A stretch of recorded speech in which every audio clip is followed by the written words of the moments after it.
शीघ्र ही हमारे बीच में उपस्थित हो रहे हैं। शुभ कड़ी हमारे बीच आदरणीय राष्ट्रीय अध्यक्ष जी आपसे रूबरू होने के लिए हमारे बीच में पधार रहे हैं। उनके आने पे सभी खड़े होकर जोरदार ढंग से ताली बजाएंगे। कर्तव्य ध्वनि जब मंच पे आ जाएंगे मैं बोलूंगा, सब खड़े होकर ताली बजाएंगे। उन्हें लगना चाहिए हनुमानगढ़ पूरा उनके स्वागत के लिए उमड़ पड़ा है। उन्होंने इतना शानदार तोहफा हमें कार्यालय बना करके दिया है। राष्ट्रीय अध्यक्ष जी मंच पर पधार गए, सभी से निवेदन है जोरदार ताली बजा के स्वागत करें। जगत प्रकाश जी नड्डा राष्ट्रीय अध्यक्ष भारतीय जनता पार्टी आज हम सबके बीच में उपस्थित हैं। एक शानदार उपहार हमें जिला भवन कार्यालय का भारतीय जनता पार्टी का बनाकर आपने दिया है। आपके साथ में हमारे यशस्वी प्रदेशाध्यक्ष डॉक्टर सतीश जी पूनिया, हमारे प्रदेश के प्रभारी माननीय अरुण सिंह जी, माननीय संतन महामंत्री जी सब उपस्थित हैं।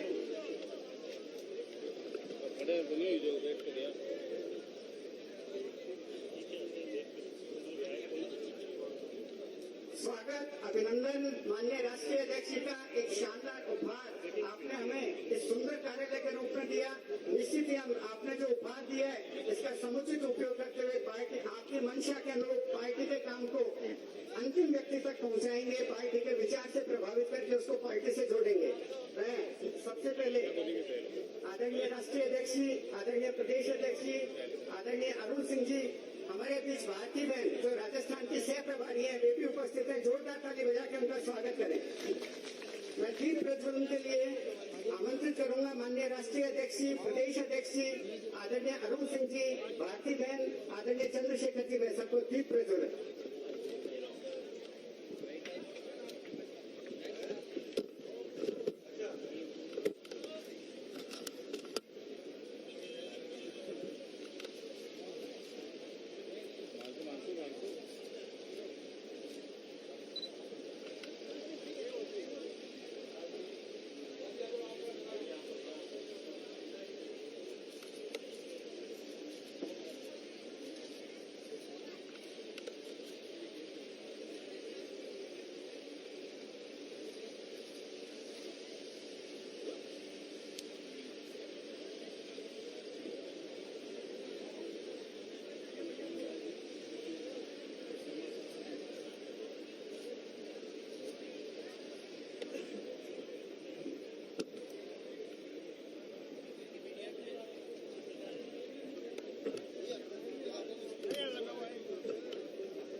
हमारे राष्ट्रीय अध्यक्ष जी आज हम सबके बीच उपस्थित हुए हैं।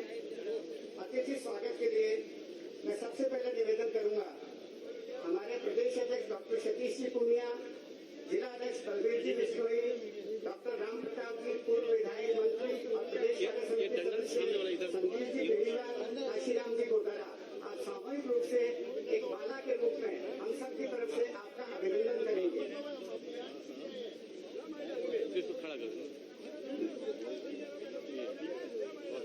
एक बड़ी माला हम सबके प्रतिनिधि के रूप में आदरणीय डॉक्टर सतीश जी पूनिया, बलबीर जी बिश्नोई, डॉक्टर ठीक श्री संजीव जी बेनीवाल, श्री काशीराम जी गोदारा सम्माननीय राष्ट्रीय अध्यक्ष जी का अभिनंदन करेंगे।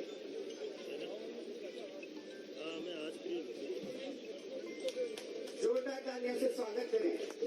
हम सबकी तरफ से राष्ट्रीय अध्यक्ष जी का अभिनंदन हो रहा है। तो पीछे भी तालियां बजती रहनी चाहिए, लगातार तालियां बजती रहनी चाहिए। माताओं बहनों की तरफ से ज्यादा जोश प्रदर्शित हो रहा है, पुरुष साथी पीछे रह रहे हैं। इसको भी अब मैं स्वागत सम्मान की इस कड़ी में प्रदेशाध्यक्ष डॉक्टर सतीश जी पूनिया से निवेदन करूंगा कि पगड़ी पहनाकर राजस्थान के अंदर स्वागत सम्मान की सबसे बड़ी परंपरा पगड़ी है। पगड़ी पहनाकर राष्ट्रीय अध्यक्ष जी का अभिनंदन करें।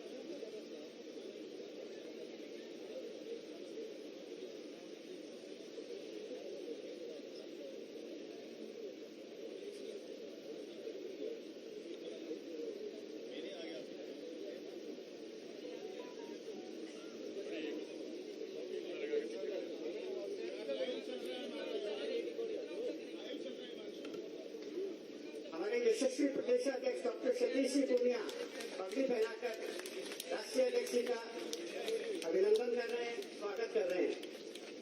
इसी परंपरा में जिलाध्यक्ष बलबीर जी बिश्नोई और डॉक्टर राम प्रताप जी शॉल उड़ाकर अभिनंदन करेंगे। बलबीर जी बिश्नोई, डॉक्टर राम प्रताप जी एक साथ शॉल उड़ाकर के अभिनंदन करेंगे और फिर संजीव जी बेनीवाल और काशीराम जी गुलदस्ता देकर के अभिनंदन करेंगे।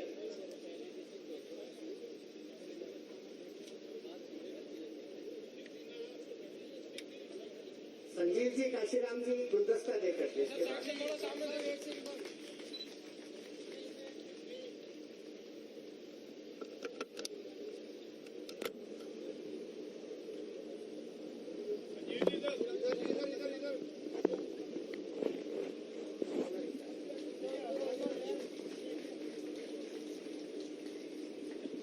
माननीय राष्ट्रीय अध्यक्ष जी का हमारी हनुमानगढ़ जिले की इस टीम ने अभिनंदन किया। एक और अभिनंदन हम चाहेंगे राष्ट्रीय अध्यक्ष जी, भवन निर्माण की जो प्रदेश की टीम है उसने बहुत लग करके बड़ी तपस्या के साथ में इस काम को अंजाम दिया है। सरदार अजय पाल सिंह जी, विवेक जी गुप्ता, सरदार अजय पाल सिंह जी पगड़ी पहना करके राष्ट्रीय अध्यक्ष जी का अभिनंदन करेंगे। सरदार अजय पाल सिंह जी जो भवन निर्माण के काम को सुपरवाइज करते हैं और प्रदेश के माननीय उपाध्यक्ष हैं, सरदार अजय पाल सिंह जी।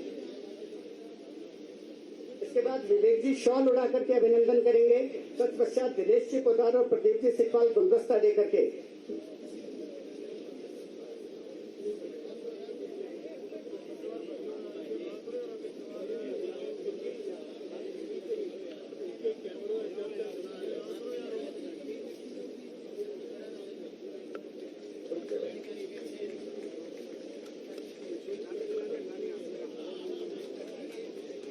विवेक जी गुप्ता से निवेदन करूंगा शॉल उड़ाकर और दिनेश जी पोदार प्रदीप जी सिकवाल गुलदस्ता देकर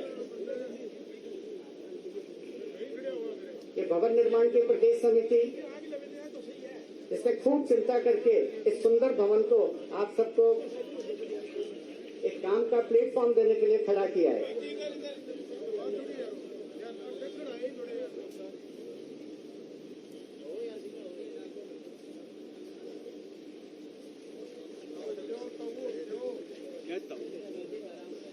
अब हम हमारे यशस्वी प्रदेशाध्यक्ष डॉक्टर सतीश जी पूनिया का अभिनंदन करेंगे।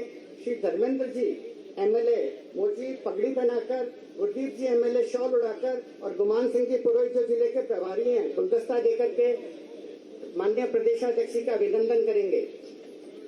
एक और महत्वपूर्ण बात, ये जो भवन इतना अच्छा खड़ा हुआ है, इसकी जो जमीन का अलॉटमेंट था तो हमें उन बंधुओं को भी याद करना चाहिए डॉक्टर राम प्रताप जी उस समय राज्य सरकार में मंत्री थे और राजकुमार जी हिसारिया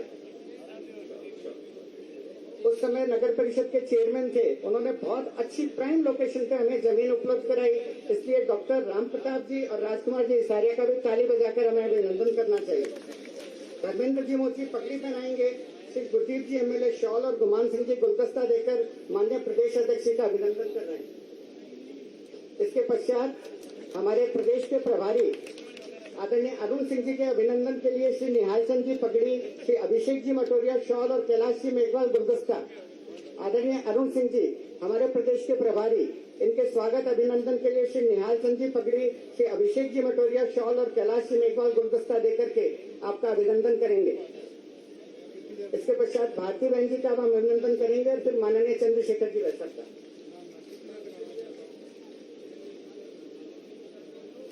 भारती बहन जी के अभिनंदन के लिए माधवराम जी चौधरी पगड़ी, अशोक जी सैनी शॉल और श्री गुलाब जी सिंवर गुलदस्ता, श्रीमती गुलाब सिंवर। भारती बहन के अभिनंदन के लिए माधवराम जी चौधरी पगड़ी, अशोक जी सैनी शॉल और श्रीमती गुलाब सिंवर गुलदस्ता। इसके पश्चात हम माननीय चंद्रशेखर जी वैसा का अभिनंदन करेंगे। श्री जुगल किशोर जी गौड़, भारत भूषण जी और लेख राम जी तैयार रहें। श्री जुगल किशोर जी गौड़, भारत भूषण जी और लेख राम जी तैयार रहें। श्रीमती भारती बहन जी के अभिनंदन के लिए माधवराम जी चौधरी पगड़ी पहना रहे हैं, अशोक जी सैनी शॉल और श्रीमती गुलाब सिंह गुलदस्ता देकर के अभिनंदन कर रही हैं। आदरणीय चंद्रशेखर जी वैसा के अभिनंदन के लिए इस भवन निर्माण के संयोजक और जिले के महामंत्री हैं जुगल किशोर जी गौड़ पगड़ी पहनाएंगे, श्री भारत भूषण जी शॉल और लेख राम जी गुलदस्ता।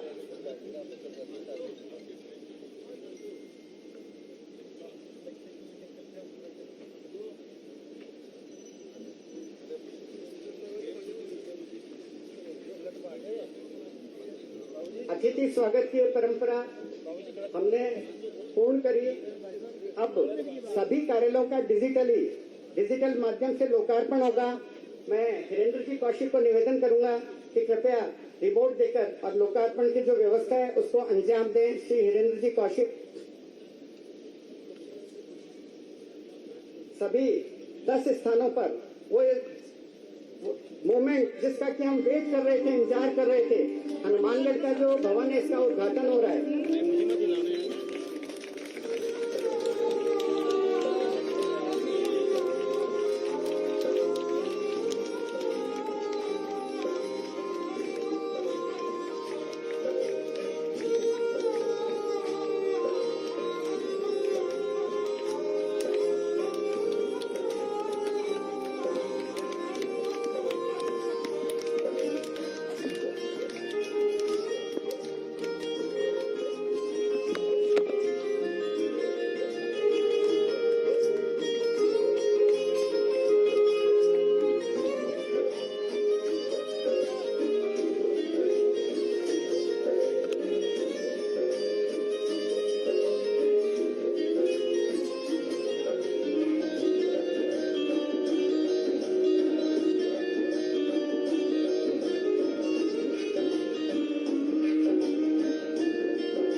जोरदार तालियों से स्वागत करें। हमारे 10 भवनों का लोकार्पण संपन्न हुआ।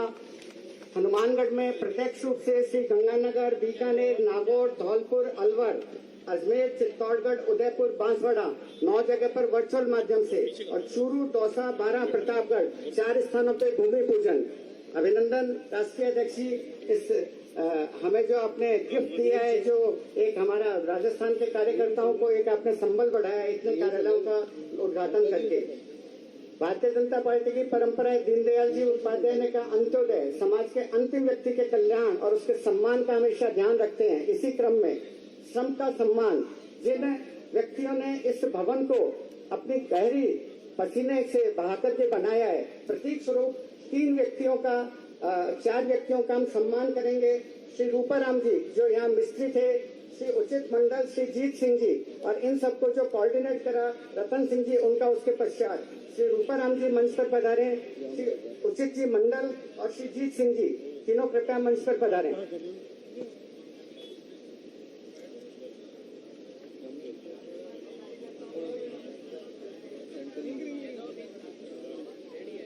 आप देखेंगे बहुत सी लोगों को देखा होगा, पार्टियों को देखा होगा, बनने के बाद किसको ध्यान रहता है, पर ये भाजपा है जो अपने से जुड़े सब लोगों का ध्यान रखती है। श्री जीत सिंह जी जो इसको कोऑर्डिनेट किया और इस पूरे भवन को इन्होंने खूब पसीना बहा के बनाया। जीत सिंह जी का अभिनंदन हो रहा है। श्री उचित मंडल, श्री जीत सिंह, श्री रूपाराम जी, उचित मंडल, जीत सिंह जी, तीनों का शॉल और पगड़ी के माध्यम से अभिनंदन किया जाए। श्रम का सम्मान, ऐसी अनूठी परंपरा आपको भाजपा के परिवार में ही देखने को मिलेगी।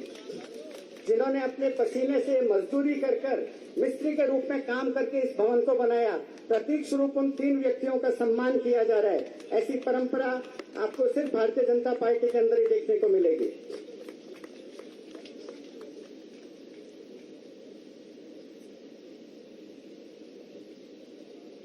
कितना गौरव का क्षण है। भारतीय जनता पार्टी के राष्ट्रीय अध्यक्ष, एक मजदूर जिसने पसीना बहाकर अपनी पीठ पर ईंटें लाद करके इस भवन को बनाया, उसका सम्मान किया जा रहा है।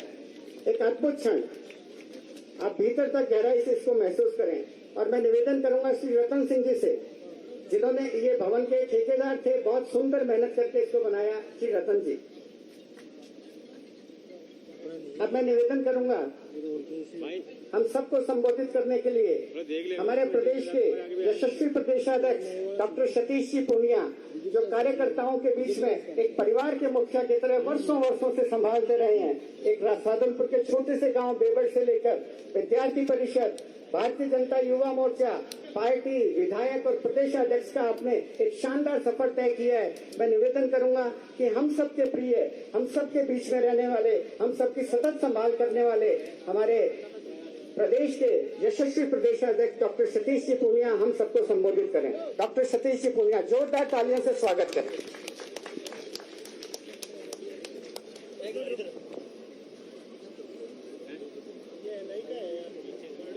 मैंने देर गर्मी बोली है और धाने लागरी भी ज्यादा है, पर नड्डा जी का आना हनुमानगढ़ में गर्मी दुगनी होगी, इसी मैंने बात कांग्रेस यहाँ बताई है। तो दे जोरदार तालियां हो नड्डा जी को स्वागत कर सको। बोलो भारत माता की, भारत माता की, भारत माता की, वंदे वंदे। भारतीय जनता पार्टी जिंदाबाद, बीजेपी जिंदाबाद, श्री नरेंद्र मोदी जिंदाबाद, श्री जेपी नड्डा जिंदाबाद, श्री अमित शाह जिंदाबाद।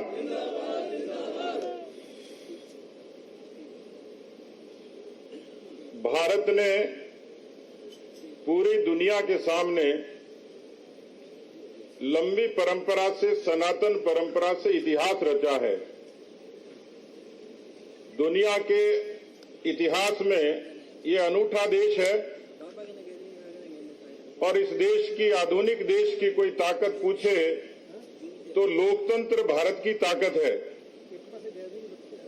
भारत के उस लोकतंत्र को ऊंचाइयां देना, भारत के इतिहास, परंपरा, संस्कृति, उसका सम्मान करना और जन जन के बीच में, उनके हृदय के बीच में स्थान बनाकर डॉक्टर श्यामा प्रसाद मुखर्जी और पंडित दीनदयाल उपाध्याय की उस अंत्योदय की उदात्त भावना के साथ काम करने वाली पार्टी आज दुनिया की सबसे बड़ी पार्टी है। हम सबका सौभाग्य है कि इस देश की राजनीति को भारतीय जनता पार्टी ने ऊंचाइयां दी हैं और जब जब भी दुनिया का इतिहास लिखा जाएगा, देश का इतिहास लिखा जाएगा, नई पीढ़ी भी इस बात को स्वीकार करेगी कि देश के मान के लिए, सम्मान के लिए, लोकतंत्र के लिए भारतीय जनता पार्टी के कार्यकर्ताओं ने अपने खून से और पसीने से इस देश के लोकतंत्र को ऊंचाइयां दी हैं। हम सबका सौभाग्य है कि दुनिया के ऐसे सबसे बड़े राजनीतिक संगठन के मुखिया, पूरे देश के अध्यक्ष आज किसानों की इस धरती हनुमानगढ़ में किसानों का मान करने के लिए आए हैं। मैं आपसे गुजारिश करूंगा कि जोरदार तालियों के साथ आदरणीय नड्डा जी का आप स्वागत करें। मंच पर हमारे साथ विराजमान आदरणीय अरुण सिंह जी, प्रदेश के हमारे प्रभारी, आदरणीय भारती बहन जी। भारतीय जनता पार्टी के लिए गौरव का क्षण है क्योंकि आदरणीय नड्डा जी उसको ठीक से बताएंगे, लेकिन हम जब काम करते हैं तो कार्यालय हमारे काम का बहुत बड़ा अहम हिस्सा होता है।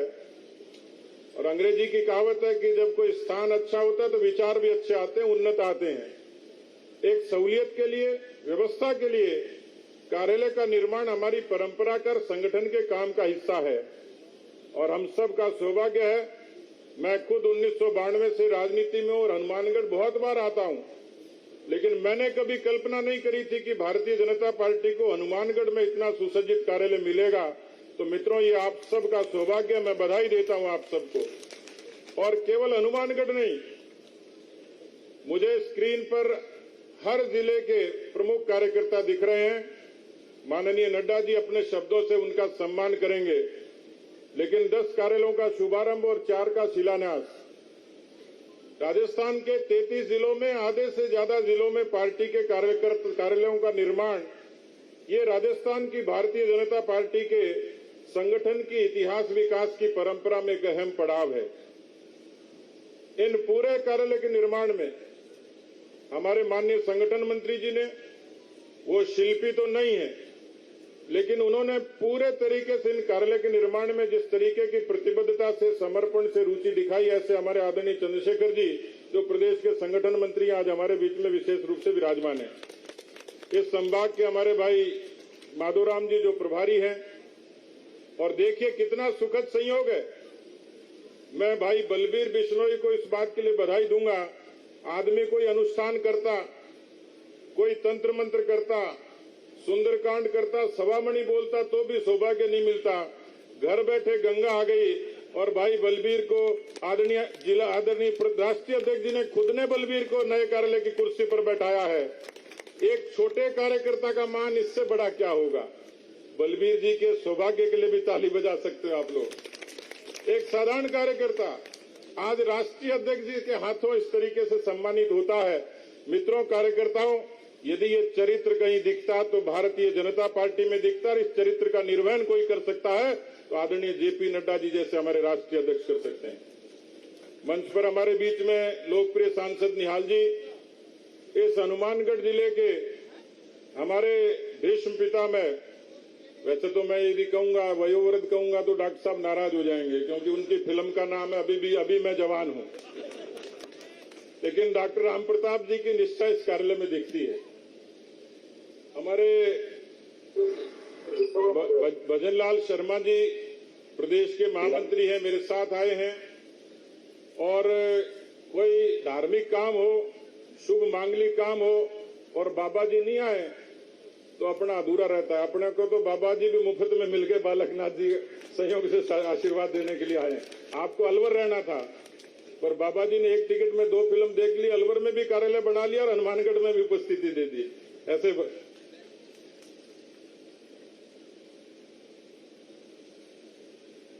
तो बाबा बालकनाथ जी हमारे बीच में विशेष रूप से आए हैं। हमारे इस पूरे प्रदेश में जो कार्यालय बने हैं, और मैं जिनका नाम का उल्लेख नहीं करूंगा तो मैं खुद अपने साथ अन्याय करूंगा। प्रदेश के उपाध्यक्ष, हमारी पार्टी के बहुत ही वरिष्ठ नेता और प्रदेश के उपाध्यक्ष आदरणीय अजयपाल सिंह जी, वो हमारे बीच में, उनके लिए आप जोरदार तालियां बजा रहे। पूरे राजस्थान में जमीनें खरीदने से लेकर उसके निर्माण तक की चिंता करना और खुद जाना, ऐसा अजयपाल सिंह जी ने किया। हमारे प्रदेश के कोषाध्यक्ष पंकज गुप्ता जी, पंकज गुप्ता जी, हमारे सिखवाल जी, प्रदीप सिखवाल जी, दिनेश पोद्दार जी, विवेक गुप्ता जी, ये पूरी टीम जो पूरे राजस्थान में, राम कुमार भूतड़ा जी अभी नागौर में हैं। भूतड़ा जी कोषाध्यक्ष थे हमारे पंकज जी से पहले। भूतड़ा जी की और अजयपाल जी की जोड़ी ने ये कमाल विशेष रूप से किया है कि इस उम्र में भी बड़ा परिश्रम करके उन्होंने ये कार्यालय का निर्माण किया है। हमारे जिले के बहुत प्रमुख सारे लोग विराजे हुए हैं। मैं मंच के प्रति सबका सम्मान करता हूं और आप सब लोगों का इस बात के लिए अभिनंदन करूंगा कि तापमान लगातार सुबह 40 डिग्री से शुरू हुआ था और 50 डिग्री तक पहुंचने लगा। इस भीषण गर्मी में घर से निकलना, नहीं तो कर्फ्यू जैसा माहौल होता है गांव में, शहर की गली में, उसमें कल माननीय नड्डा जी खुद कह रहे थे कि यहां तापमान कितना रहता है। मैंने कहा जी इस समय थर्मामीटर तो 48 डिग्री बता रहा है। तो आपने आप लोगों की तारीफ की कि 48 डिग्री में एकदम फौज की तरह सीमा पर जैसे तैनात होकर कोई सिपाही काम करता है, तो भीषण गर्मी में भी कोई पार्टी के लिए निष्ठा से खड़ा हो सकता है, तो भारतीय जनता पार्टी का कार्यकर्ता ही खड़ा हो सकता है। इस भीषण गर्मी में आप लोग यहाँ आए हो अध्यक्ष जी को मान देने के लिए, पूरी टीम को मान देने के लिए, लेकिन आप सब लोग साक्षी बने हो एक सुंदर से कार्यालय के लिए। ये जुगल जी गॉड हैं और मैं जब महामंत्री था तब भी महामंत्री थे, आज भी महामंत्री हैं और आगे तो क्या बताऊं। ये मैं इनको कहता हूँ स्थायी महामंत्री हैं, परमानेंट महामंत्री हैं और पूरे टाइम इस कार्यालय की चिंता करना, पूरी सेवा, समर्पण और इसकी देखभाल से लेकर सारा काम आप करते और करेंगे। ऐसे जुगल जी के लिए भी ताली बजा सकते हो आप लोग। मैं भारती बहन जी का नाम भूल गया, हमारी सांसद हैं भावनगर की, गुजरात से, और राजस्थान की सह प्रभारी हैं। और देखिए आप कैसा संयोग है कि उन्होंने कहा कि नहीं, मैं खुद ऐसे सुदूर जिले के उत्तर क्षेत्र के जहां पार्टी का विस्तार और जल्दी से हो रहा है, ऐसे कार्यालय का निर्माण को देखने जाऊंगी। तो भारती बहन जी के लिए आप तालियां बजा सकते हैं। मेरे सामने पूरे राजस्थान के हर जिले के कार्यकर्ता मेरे समक्ष है, बहुत वरिष्ठ कार्यकर्ता विराजे और बड़ी संख्या में वहां भी इसी तरीके से कार्यालय का मांगलिक शुभारंभ हुआ है। मैं पूरे राजस्थान प्रदेश के भारतीय जनता पार्टी परिवार के कार्यकर्ताओं को इस बात के लिए बधाई देता हूं कि आज हम सब लोग सौभाग्यशाली हैं कि राजस्थान में इतनी बड़ी संख्या में हम लोग कार्यालय का निर्माण कर पाए। और आगे जब अध्यक्ष जी का समय मिलेगा तो कोशिश करूंगा कि राजस्थान के 33 के 33 जिलों में भारतीय जनता पार्टी के सुंदर और सुसज्जित कार्यालयों का निर्माण हो जाए। आज तमाम जिलाध्यक्ष, जिला प्रभारी, पार्टी के हमारे सांसद, विधायक, और मैं देख रहा हूं कि हमारे बहुत ही वरिष्ठ आदरणीय गुलाबचंद कटारिया जी, जो पहले गृह मंत्री थे, नेता प्रतिपक्ष हैं, उन्होंने राजनीति में लंबा जीवन जिया है और मुझे लगता है कि इस समय सबसे ज्यादा आनंद किसी को होगा तो आदरणीय गुलाबचंद कटारिया जी को होगा कि उनकी धरती पर उदयपुर में भी इसी तरीके का एक शानदार कार्यालय बन रहा है। ऐसे सब स्थानों पर हमारे गजेंद्र सिंह शेखावत जी अजमेर में विराजे हुए हैं, कैलाश चौधरी जी नागौर में हैं, ये तमाम लोग जो अलग अलग जगह, अर्जुन मेघवाल जी बीकानेर में, तो पूरे राजस्थान के और बीकानेर संभाग के लोग तो खासतौर पर इस बात के लिए बधाई के पात्र हैं कि ये पहला डिवीजन है, पहला संभाग है जिसमें 3 कार्यालय पूरे हो गए और चौथे का आज शिलान्यास है। यानी एक संभाग के पूरे कार्यालय बन जाएंगे। ये पहला संभाग बीकानेर होगा जहां सारे कार्यालय बन जाएंगे। मैं आप सब लोगों को एक बार फिर से बधाई देते हुए और खास तौर पर मैं कृतज्ञता से आभार व्यक्त करता हूं हमारे आदरणीय राष्ट्रीय अध्यक्ष श्रीमान जेपी नड्डा जी का कि इतनी भीषण गर्मी में इतने व्यस्त समय में से आपके गुजरात के हिमाचल के चुनाव सर पर हैं और उसके बाद भी आपकी पार्टी में निरंतर 24 घंटे की आपकी सक्रियता और उसमें राजस्थान को आपका विशेष आशीर्वाद, क्योंकि आज आप पधारे उससे पहले आप सवाई माधोपुर हमारे संभाग की बैठक में आए और राजस्थान की धरती को एक बार फिर से सौभाग्य मिलेगा कि जब 20 तारीख को पार्टी के राष्ट्रीय पदाधिकारियों की बैठक की मेजबानी करने का हमें जयपुर में मिलेगा। मैं आदरणीय अध्यक्ष जी को प्रणाम करता हूं और उनके प्रति विनम्र आभार व्यक्त करता हूं कि आपने इतना अमूल्य समय राजस्थान के परिवार को दिया है। एक बार फिर से बहुत बहुत धन्यवाद। जय हिंद, जय भारत। धन्यवाद माननीय प्रदेशाध्यक्ष जी, आपने बहुत ही ओजस्वी भाषण से हम सबको लाभान्वित किया। मैं निवेदन करना चाहूंगा कि अभी हनुमानगढ़ कार्यालय का उद्घाटन प्रत्यक्ष हुआ, 9 जगह वर्चुअल हुआ। बीकानेर में माननीय अर्जुन राम जी मेघवाल, हरिराम जी रणवा, गंगानगर में उपनेता प्रतिपक्ष राजेंद्र जी राठौड़, अलवर में कर्नल राज्यवर्धन सिंह जी रामलाल जी, धौलपुर में राम कुमार जी चाहर, महेंद्र जी जाटव, अजमेर में हमारे केंद्रीय मंत्री गजेंद्र सिंह जी शेखावत, प्रसन्न चंद जी मेहता, नागौर में केंद्रीय मंत्री कैलाश जी चौधरी, हमारी सांसद दिया कुमारी जी और राम कुमार जी भूतरा, उदयपुर में माननीय गुलाब चंद जी कटारिया नेता प्रतिपक्ष और नारायण सिंह जी देवल, बांसवाड़ा में डॉक्टर अलका जी मुंद्रा, जितेंद्र जी मीणा, चित्तौड़गढ़ में वहां के सांसद सीपी जोशी जी, ओम प्रकाश जी बढ़ाना। इस प्रकार 9 जगह पर कार्यक्रम हुआ आज लोकार्पण का। वैसे ने वर्चुअल किया, पर वहाँ ये सब प्रतिनिधि जो हैं उन्होंने कार्यक्रम को संबोधित किया और इस प्रकार ये कार्यक्रम संपन्न हुआ। 4 जगह भूमि पूजन। चूरू के कार्यक्रम में विशेष रूप से मुख्य अतिथि के रूप में सब ऊपर उपस्थित थे जो नाम बोले। चूरू के भूमि पूजन कार्यक्रम में मुकेश जी दादीज, गोवर्धन जी वर्मा, दौसा के भूमि पूजन में डॉक्टर अलका जी गुर्जर, श्रवण सिंह जी बगड़ी, प्रतापगढ़ के भूमि पूजन में गोपीचंद जी मीणा, दीप्ति जी महेश्वरी विधायक और बारांकी में श्रीमती चंद्रकांत जी मेघवाला उपस्थित रही। इस प्रकार 10 कार्यालयों का लोकार्पण हुआ और 4 स्थान पर भूमि पूजन। अब मैं निवेदन करना चाहूंगा हमारे पूरे देश को जो एक दिशा दे रहे हैं भारतीय जनता पार्टी को, हमारे राष्ट्रीय अध्यक्ष जी, उनका बहुत संक्षेप में जीवन परिचय और उसके पश्चात उनके उद्बोधन से हम लाभान्वित होंगे। माननीय जगत प्रकाश जी नड्डा भारतीय राजनीति और वर्तमान भारतीय जनता पार्टी के राष्ट्रीय अध्यक्ष और भाजपा के राज्यसभा में वरिष्ठ सांसद हैं। आप BA LLB हैं। पहली बार 1993 में हिमाचल प्रदेश से आप विधायक चुने गए, उसके बाद राज्य में और केंद्र में मंत्री भी रहे। 1994 से 91 तक विधानसभा में पार्टी के नेता रहे। इसके बाद 1998 में फिर विधायक चुने गए। इस बार स्वास्थ्य तथा संसदीय मामलों के मंत्री बनाए गए। 2007 में फिर चुनाव जीतने का अवसर मिला और प्रेम कुमार जी धूमल की सरकार में उन्हें वन, पर्यावरण, विज्ञान व टेक्नोलॉजी विभाग का मंत्री बनाया गया। 2012 में आदरणीय नड्डा साहब राज्यसभा से सांसद चुने गए और मोदी सरकार में स्वास्थ्य मंत्रालय के काम को आपने संभाला। अभी जो वैक्सीन इतनी मजबूती से पूरे देश को मिली, उसकी मजबूत नींव माननीय नड्डा जी ने ही अपने कार्यकाल के अंदर रखी थी, उसको इतना सशक्तिकरण दे दिया था। 20 जनवरी 2020 का शुभ दिन जब उन्हें भारतीय जनता पार्टी का अध्यक्ष नियुक्त किया गया।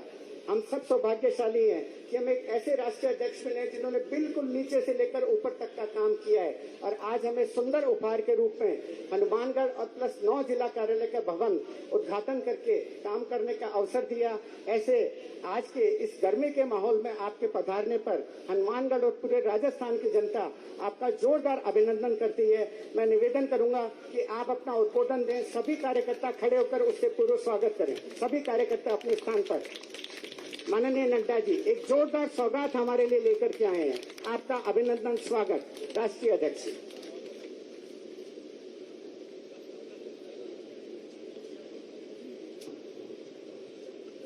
आज के इस कार्यक्रम में मेरे साथ उपस्थित हमारे बहुत ही जुझारू और कर्मशील और संवेदनशील अध्यक्ष श्री सतीश पुनिया जी, हमारे भारतीय जनता पार्टी के प्रभारी और राज्यसभा में मेरे साथी सम्माननीय अरुण सिंह जी, हमारे सह प्रभारी गुजरात से सांसद बहन भारती बहन स्याल जी, हमारे संगठन मंत्री चंद्रशेखर जी, हमारे प्रदेश के महामंत्री भजन लाल जी, हमारे यहाँ के लोकप्रिय सांसद और हमारे वरिष्ठ साथी श्री निहाल चंद जी, हमारे माघोराम चौधरी जी, अजय पाल जी, अशोक जी सैनी, माननीय पंकज जी गुप्ता, अभिषेक जी मटोरिया, हमारे कैलाश जी मेघवाल,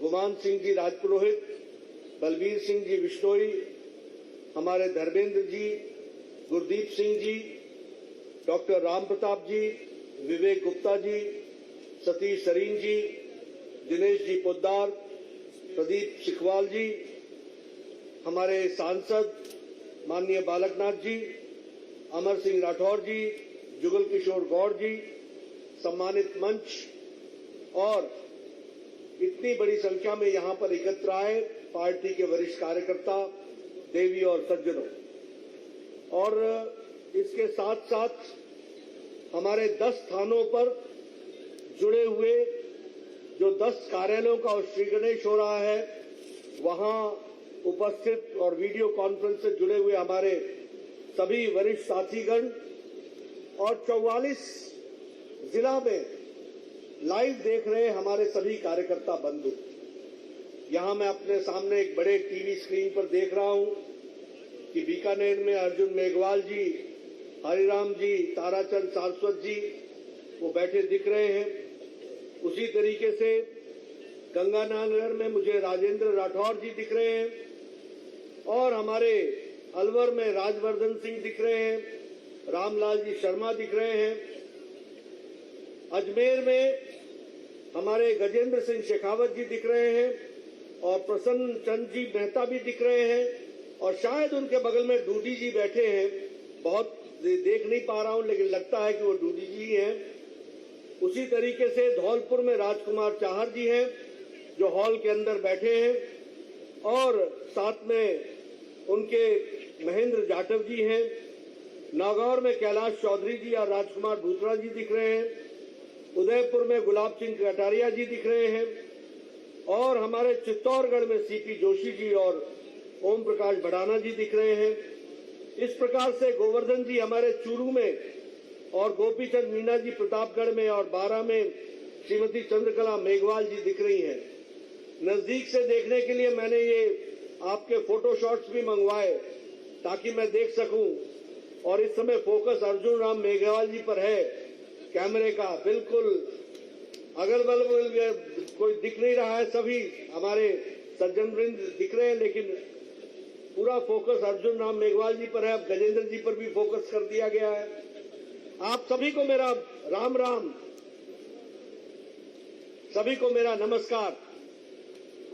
मित्रों, आज ये डिजिटल वर्ल्ड के कारण हम एक स्थान से 10 कार्यालयों का श्री गणेश कर रहे हैं और साथ ही साथ 4 स्थानों पर भूमि पूजन कर रहे हैं। सच मायने में मानिए तो यह हम सब के लिए और भारतीय जनता पार्टी के लिए और राजस्थान की भारतीय जनता पार्टी के लिए यह एक उत्सव का अवसर है, उत्सव का अवसर है। यह हमारे लिए उत्सव है।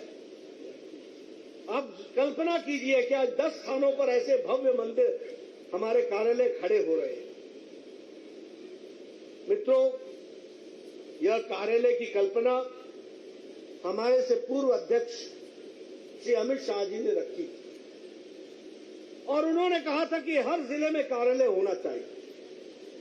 उसी कल्पना को लेकर के हम लोग आगे बढ़े और उस कल्पना को पूरा करने के लिए पूरी ताकत लगाई और आज मुझे खुशी है कि देश में 512 कार्यालय बनना अभी प्रस्तावित हुआ है, जिसमें 227 कार्यालय बन करके तैयार हो गए हैं, जिसमें आपका भी 10 कार्यालय है और कंस्ट्रक्शन का काम 153 कार्यालय में चल रहा है।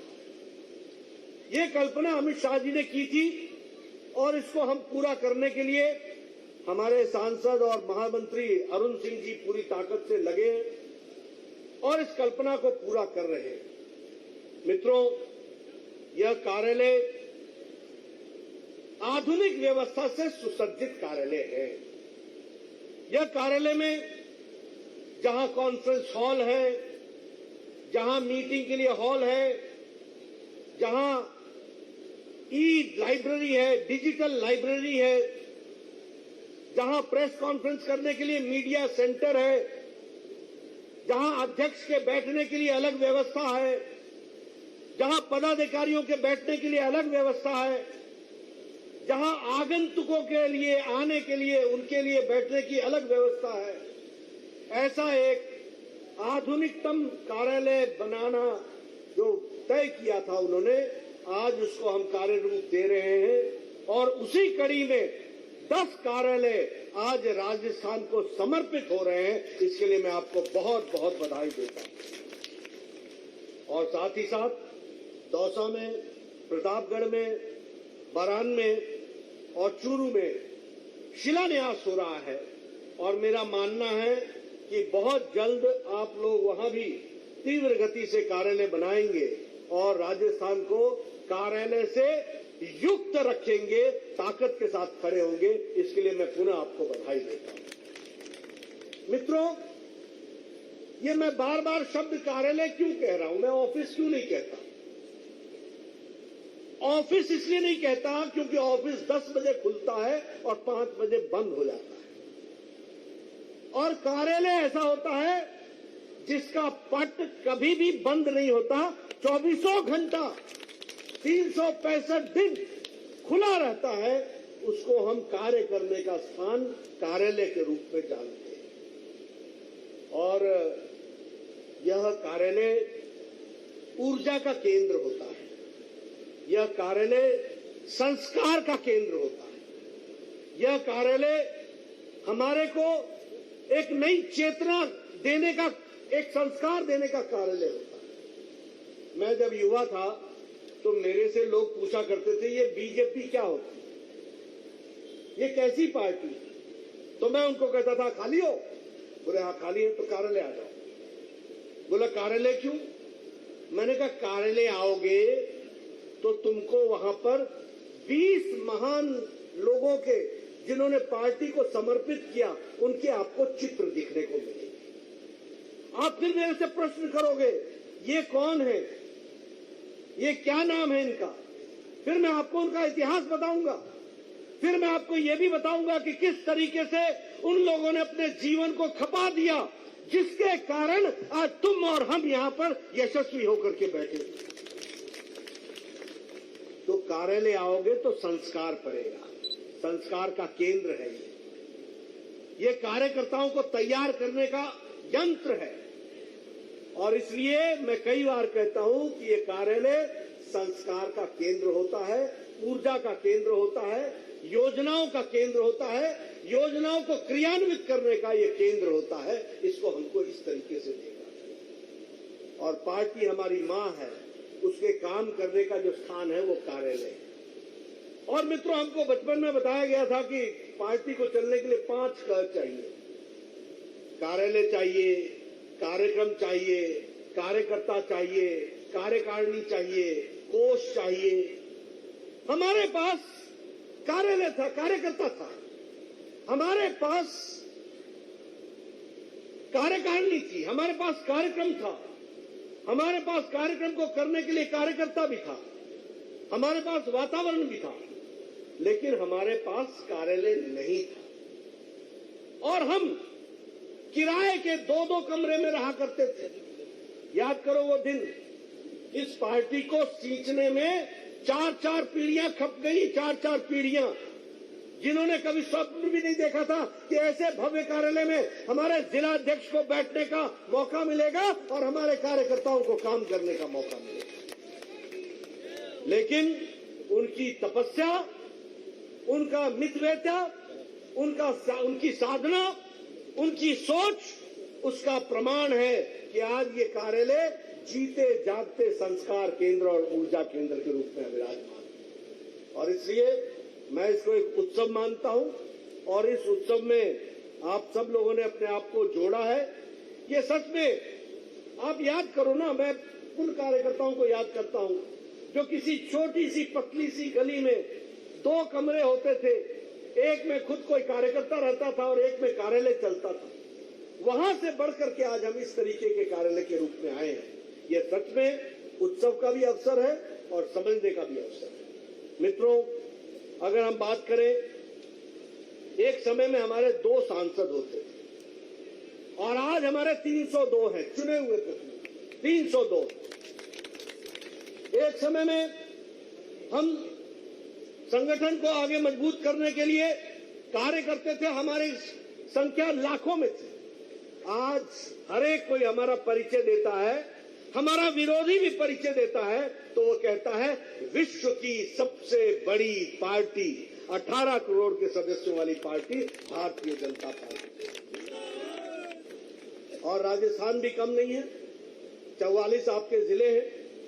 आज 44 जिले स्थान से सब लोग देख रहे हैं और उसमें आपने यहां पर जो कार्यालय बनाने की जो आपने योजना बनाई है, 13 कार्यालय बनकर के तैयार हो गए हैं, 9 पर काम चल रहा है और 7 के लिए जमीन खरीदी जा रही है और 4 पर कुछ विषय हैं जिसको सुलटा करके आपके पूरे के पूरे 33 जगहों पर कार्यालय बन जाएंगे 33 जिलों में। इसके लिए मैं शुभकामनाएं देता हूं और बधाई देता हूं आपको कि आप इस काम को कर रहे हैं। मित्रों, मुझे यह भी खुशी है कि राजस्थान की सदस्य संख्या 69 लाख यानी वैसे 70 लाख के आसपास है और उसी तरीके से एक्टिव मेंबर जो है वो 80,000 से ऊपर है। आप सोचिए, कभी भैरव सिंह शेखावत जी जब पार्टी का काम करते थे, एक समय ऐसी स्थिति आई कि 16 जनसंघ के एमएलए थे और 16 में से सब छोड़ करके चले गए, एक ही रह गए अकेले भैरव सिंह जी और उनके साथ एक और शायद रह गए थे, 2 रह गए थे। कहां कितने उतार चढ़ाव देखे। और मैं हमेशा सब लोगों को कहता हूं, देखो, सुख के दिन का अनुभूति करनी है तो दुख को याद रखो। उजाले का अगर अनुभव करना है तो अंधकार की पीड़ा को समझते रहो, तभी तुम उजाले की कीमत समझोगे। आज जहां हम पार्टी हमारी खड़ी है, इसका आनंद लेना हो तो उनकी तपस्या को याद करो, जिन्होंने अपने आप को सर्वस्व खपा दिया और उनकी तपस्या के कारण। और उनको क्या कहते थे हमारे लोग, हम बहुत खुशनसीब हैं, हमारी जमानत जब बच गई। यानी चुनाव हारने के लिए लड़ते थे, लेकिन लड़ते थे और खुश होकर के कार्यालय आते थे, हमारी जमानत बच गई, हमारी जमानत बच गई। यही हमारे लिए सर्टिफिकेट होता था। लेकिन मन में एक तमन्ना थी कि विचार के लिए लड़ेंगे और विचार के लिए खपा देंगे। आज उनकी तपस्या के कारण हम आज यशस्वी हुए हैं, ये भी हमको याद रखना चाहिए। मित्रों, हम लोगों को, जब मैं ये सारी बातें कर रहा हूं, तो भारतीय जनता पार्टी के कार्यकर्ताओं को एक बात और ध्यान रखनी चाहिए। हम किसकी पार्टी है, हम किसके लिए हैं, हमने किसके लिए काम करना है, हमको कहां बढ़ना है आगे, हमको क्या करना है। हम क्या सिर्फ एमएलए बनने आए हैं, हम क्या एमपी बनने आए हैं, हम सिर्फ मंत्री बनने आए हैं, हम सिर्फ कोई कुर्सी घेरने के लिए आए हैं? नहीं। कुर्सी, एमएलए, एमपी, मंत्री, ये हमारी माध्यम है, ये हमारा रास्ता है, जिसके माध्यम से हम लोक सेवा के लिए आए हैं, जनता की सेवा के लिए आए हैं और राष्ट्र को मजबूत बनाने के लिए आए हैं। ये हमको ध्यान में रखना है। और जब मैं कहता हूं कि राष्ट्र को मजबूत करना है, तो हमारा विरोधी भी जानता है कि राष्ट्रवादी अगर कोई पार्टी है तो वो भारतीय जनता पार्टी, राष्ट्रवादी पार्टी। देखिए, 1951-52 से हमने कहा एक देश में 2 निशान, 2 विधान, 2 प्रधान नहीं चले। 1952 से लेकर 2020 आ गया, हम एक ही नारा लगाते रहे, एक देश में 2 निशान, 2 विधान, 2 प्रधान नहीं चले। सारी पार्टियों ने रास्ते बदल लिए, लेकिन प्रखर राष्ट्रवाद भारतीय जनसंघ और भारतीय जनता पार्टी के साथ हमेशा अटूट रहा। और आज उसी का नतीजा है कि जो भारत का महान सपूत नरेंद्र मोदी 1990 में एकता यात्रा के माध्यम से कश्मीर से चलकर मुरली मनोहर जोशी के नेतृत्व में झंडा तिरंगा लेकर चलता है और वह 26 जनवरी 1991 को वह लाल चौक कश्मीर में झंडा गाड़ता है, वो भी हमको याद है। और वही बाद में प्रधानमंत्री बनते हैं और उनकी इच्छा शक्ति और अमित शाह की राजनीति ने धारा 370 को धाराशाही कर दिया। और अब हमारा नारा साकार हो गया, एक देश में एक निशान, एक विधान, एक प्रधान, यही रहेगा और अटूट कश्मीर हमारा जम्मू कश्मीर का है।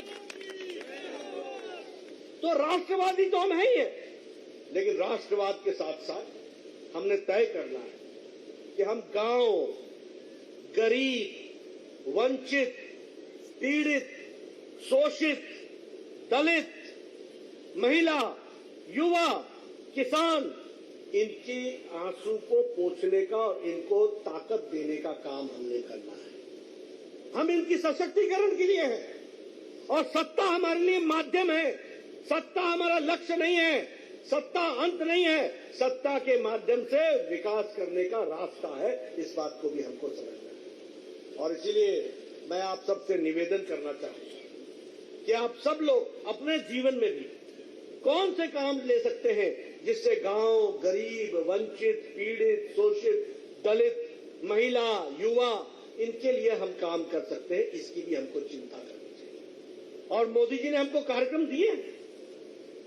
मैं कल भी चर्चा कर रहा था, ये उज्ज्वला कार्यक्रम, ये उज्ज्वला कार्यक्रम सिर्फ कार्यक्रम नहीं है, ये महिलाओं का सशक्तिकरण है। जिनके दिन के कम से कम 2-2 घंटे सिर्फ लकड़ी काटने में और लकड़ी का चूल्हा जलाने में जाता था, आज वो गैस के चूल्हे के कारण उनका सशक्तिकरण हुआ है। और छोटी संख्या नहीं है, 8 करोड़ थी, अब 10 करोड़ हो गई है। यानी 10 करोड़ घरों में जो लकड़ी का चूल्हा जलता था, आज वहां गैस का चूल्हा है। ये महिला सशक्तिकरण का जीता जागता है। ये स्वच्छता अभियान, ये खेतों में दैनिक क्रिया के लिए न जाना, ये शौचालय बनाना, जिसे हमने इज्जत घर कहा है, कितनी संख्या है इसकी? इसकी संख्या 11 करोड़ है। यानी 70 साल गुजर गए, 11 करोड़ घर, यानी 11 करोड़ माताएं ऐसी थी बेचारी जो अपने दैनिक नित्यकर्म के लिए सूर्योदय से पहले और सूर्यास्त के बाद जाने का इंतजार करती। 11 करोड़ छोटी नहीं घटना है, 11 करोड़।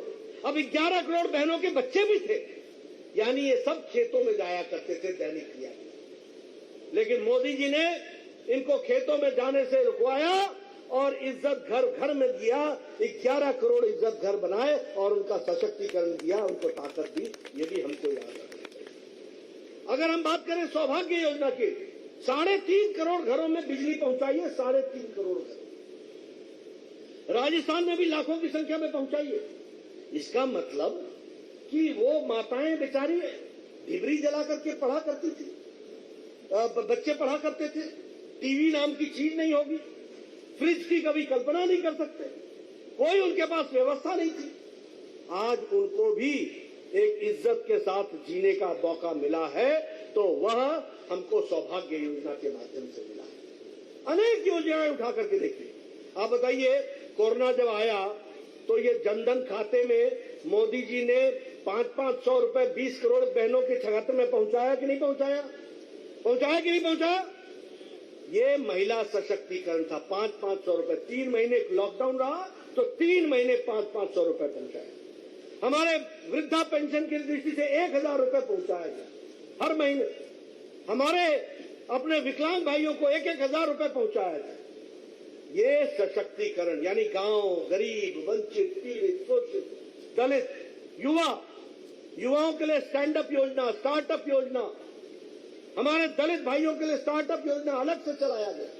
ये सारे कार्यक्रम इसलिए चलाए गए ताकि आप विकसित हो सके और आपके माध्यम से समाज आगे बढ़ सके, इसकी चिंता की। मित्रों, मैं ये भी कहना चाहूंगा कि यह सरकार, कल भी मैंने कहा, जवाबदेह सरकार, यह जवाबदेह के साथ साथ रिस्पॉन्सिव सरकार है, रिस्पॉन्सिबल सरकार। आप लोगों ने वैक्सीनेशन कराया, आप बताइए, अभी तक अमेरिका नहीं करा पाया है पूरा वैक्सीनेशन। अभी ऑस्ट्रेलिया में झंझट चल रहा था, वैक्सीन कराएं कि नहीं कराएं। लेकिन भारत देश में आज 190 करोड़ डोज लग गई है 130 करोड़ की जनसंख्या को, और आपको सुरक्षा कवच दिया गया है। ये है जवाबदेह सरकार, ये है जिम्मेवार सरकार। और बताइए मुफ्त दिया कि नहीं दिया, मुफ्त लगाया कि नहीं लगाया, सबको डबल डोज लग गई है कि नहीं लग गई है, आप सब बिना मास्क के बैठे हैं कि नहीं बैठे। यह जवाबदेह सरकार का नतीजा है। और आप याद कीजिए, वो केजरीवाल जी ने कहा कि हमको खरीदने दो वैक्सीन, हमको खरीदने दो वैक्सीन। अंतर्राष्ट्रीय बाजार में गए, किसी ने पूछा नहीं, एक हफ्ते में लौट करके अबाउट टर्न होकर के आए और कहने लगे मोदी जी आप ही वैक्सीन दिला दो।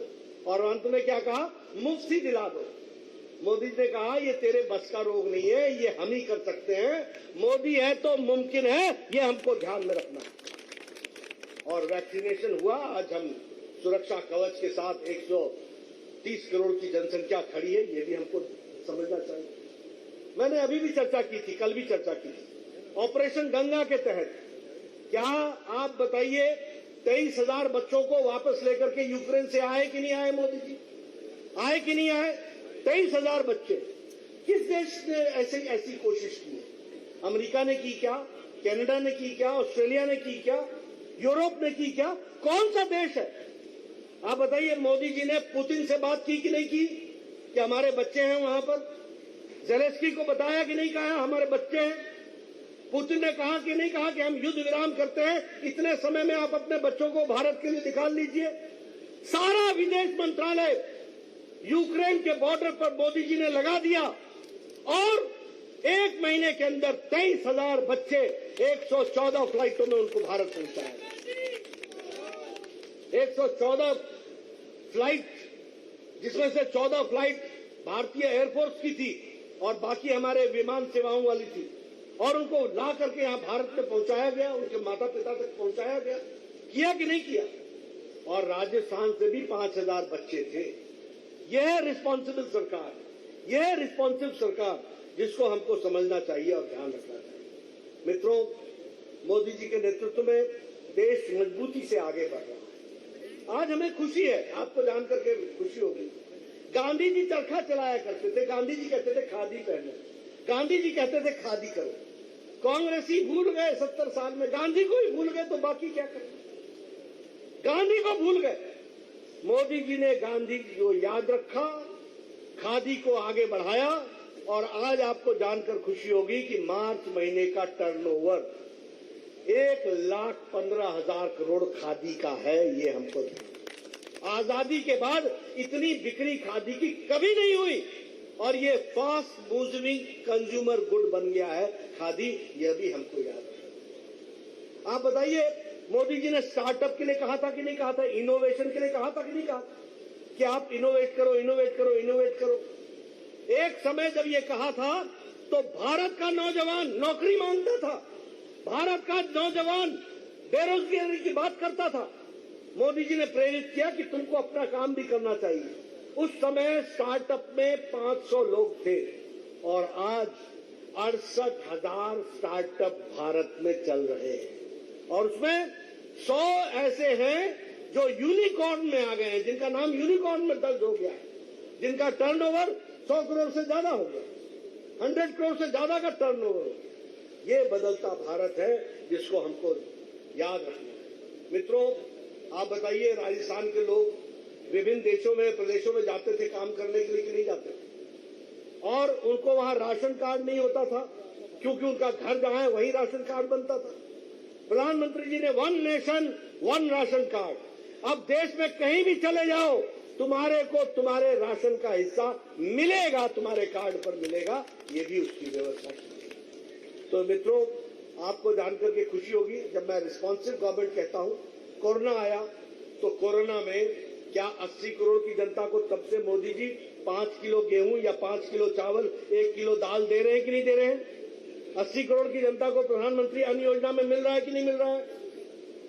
अभी आर्थिक आंकड़े इंटरनेशनल मॉनिटरी फंड का आया, उन्होंने कहा है कि भारत अति गरीबी की रेखा को 1% से नीचे रखने में पिछले 2 सालों में सफल रहा है। इसने गरीबी को बढ़ने नहीं दिया है, और साथ ही साथ रिपोर्ट ये भी कहती है कि 12% लोग गरीबी की रेखा से ऊपर उठ चुके हैं। ये मोदी जी का बदलता भारत है, इसको भी हमको याद रखना है। मित्रों, मैं बहुत सी आपके सामने बातें रख सकता हूं, लेकिन मैं ज्यादा समय आपका न लेता हुआ एक ही बात कहूंगा कि अभी विकास की दृष्टि से अगर हम बात करें, आज सड़क बन रही है Amritsar Jamnagar economic corridor expressway, और ये सड़क हनुमानगढ़, बीकानेर, नागौर, जोधपुर, पाली से होती हुई जाएगी। आप बताइए, राजस्थान का विकास होगा कि नहीं होगा? राजस्थान का विकास में फर्क पड़ेगा कि नहीं पड़ेगा? और जिसका नाम ही इकोनॉमिक कॉरिडोर हो तो उससे कितना फर्क पड़ेगा वो भी हमको याद रखना। दिल्ली मुंबई एक्सप्रेस हाईवे, ये लगभग 98,000 करोड़ रुपए की लागत से बन रहा है, 373 किलोमीटर बनेगा। ये अलवर, दौसा, सवाई माधोपुर, बूंदी, झालावाड़ से होता हुआ गुजरेगा।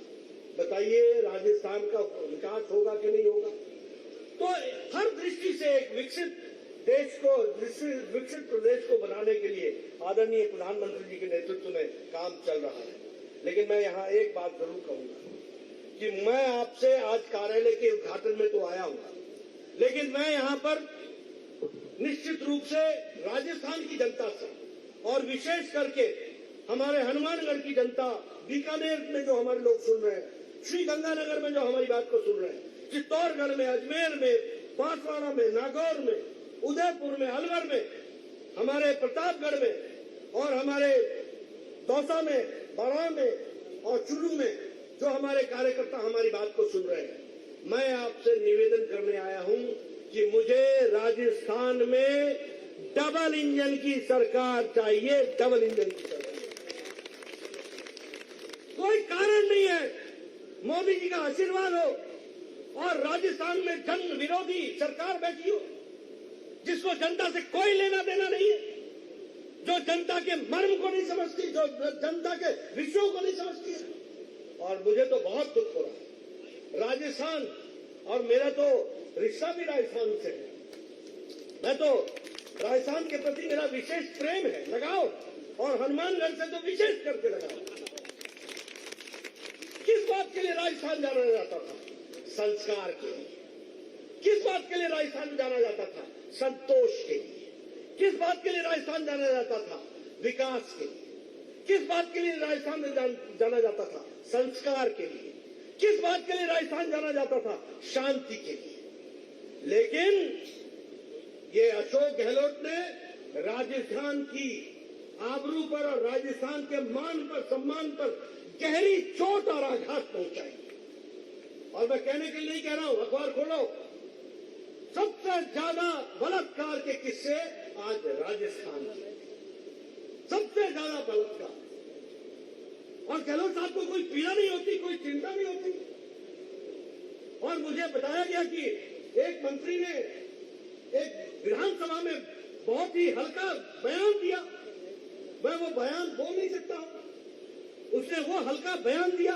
ये कांग्रेस की मानसिकता दर्शाता है और ये गहलोत की मानसिकता दर्शाता है, इसको हमको समझना चाहिए। दूसरी बात, आप देश में रेप के मामले में राजस्थान नंबर 1 पर खड़ा हो गया है। क्या ये ऐसी में रहने देना है? क्या ऐसी छवि रहने देनी है? क्या रहने देंगे? क्या आज आदिवासियों पर सबसे ज्यादा दूसरे नंबर का केस देश में हो रहा है, तो वो राजस्थान में हो रहा है। और मैं नहीं कह रहा, राजस्थान के पुलिस रिकॉर्ड्स कह रहे, पत्रकार मेरी बात को नोट कर ले। और दलितों पर देश में तीसरे नंबर का अत्याचार अगर हो रहा है तो वो राजस्थान में हो रहा है। आप बताइए, करौली की घटना घटी कि नहीं घटी? आप बताइए, जोधपुर में घटना घटी कि नहीं घटी? आप बताइए, जयपुर में तनाव हुआ कि नहीं हुआ? आप बताइए, जिस दिन जोधपुर में घटना घट रही थी, उस दिन अशोक गहलोत अपना जन्मदिन जयपुर में मना रहे थे कि नहीं मना रहे थे? गुलदस्ते ले रहे थे कि नहीं ले रहे थे? जब रोम जल रहा था तो नीलो बांसुरी बजा रहा था।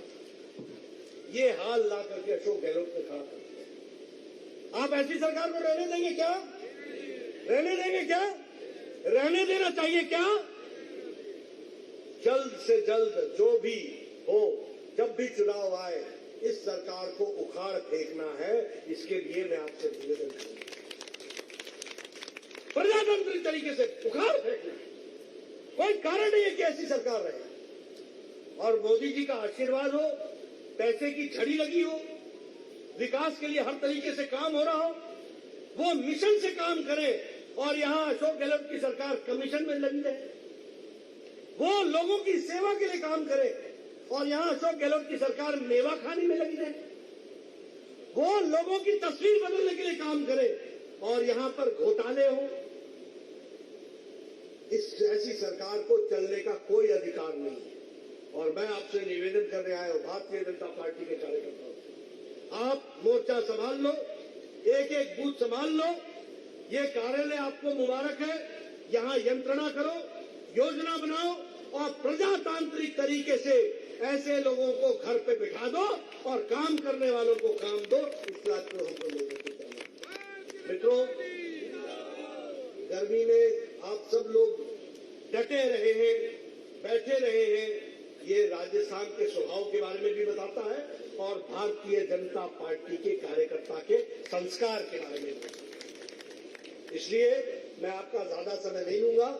मैं आपको फिर से बहुत बहुत धन्यवाद देता हूं और इस मंच के माध्यम से जो हमारे सभी 44 स्थानों पर हमारे 44 जो संगठनात्मक जिले हैं, फेस लाइफ से जुड़े हुए सभी कार्यकर्ता, सभी नेताओं को इस उत्सव की घड़ी पर उनको बधाई देता हूं और आप आगे बढ़े इस शुभेच्छा के साथ। बहुत बहुत धन्यवाद। जय भारत, जय राजस्थान।